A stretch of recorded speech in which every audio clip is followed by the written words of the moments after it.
ગીર સોમનાથના તાલાલાના જયપુરમાં ઘન કચરાના નિકાલને લઈને વિવાદ થયો છે। ઘન કચરાના નિકાલથી આ વિવાદ થયો। સિંહોના વસવાટ નજીક ઘન કચરાના નિકાલથી વિવાદ થયો છે।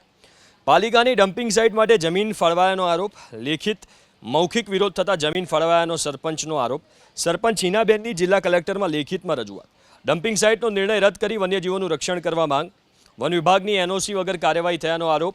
સરપંચનું નિવેદન છે કે ડમ્પિંગ સાઇટને કારણે વન્ય પ્રાણીઓને ગંભીર જોખમ છે। ઇકો ઝોન બાદ નગરપાલિકાને જમીન ફાળવવામાં આવી હોવાનો આરોપ લગાવવામાં આવ્યો છે।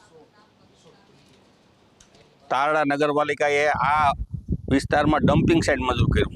આ વિસ્તાર તો ગીરનો ઇકોઝોનનો વિસ્તાર છે, અમારા ગામનો જંગલનો વિસ્તાર છે। આ કેમ ઇકોઝોનમાં મંજૂર કર્યું એ જ પહેલાં તો ખબર નથી પડતી, અને ઇકોઝોનમાં મંજૂર કર્યું એ લોકોને ખબર નથી। અહીં હાવજ 365 દી હોય આખા વર્ષમાં। હવે અહીં હાવજ આવે, આ ડમ્પિંગ સાઇટ મંજૂર કર્યું, અહીં કચરો નાખશે।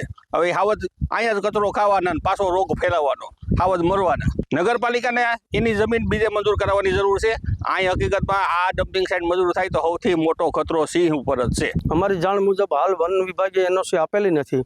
આજુબાજુની અંદર ખૂબ પર્યાવરણ છે, સિંહોનું રહેઠાણ છે, અને ગઈકાલે જ આજુબાજુના લોકોને ખબર પડી કે અહીં સિંહ છે, જેના વિડીયો પણ મીડિયામાં અત્યારે પ્રસારિત થયેલા છે।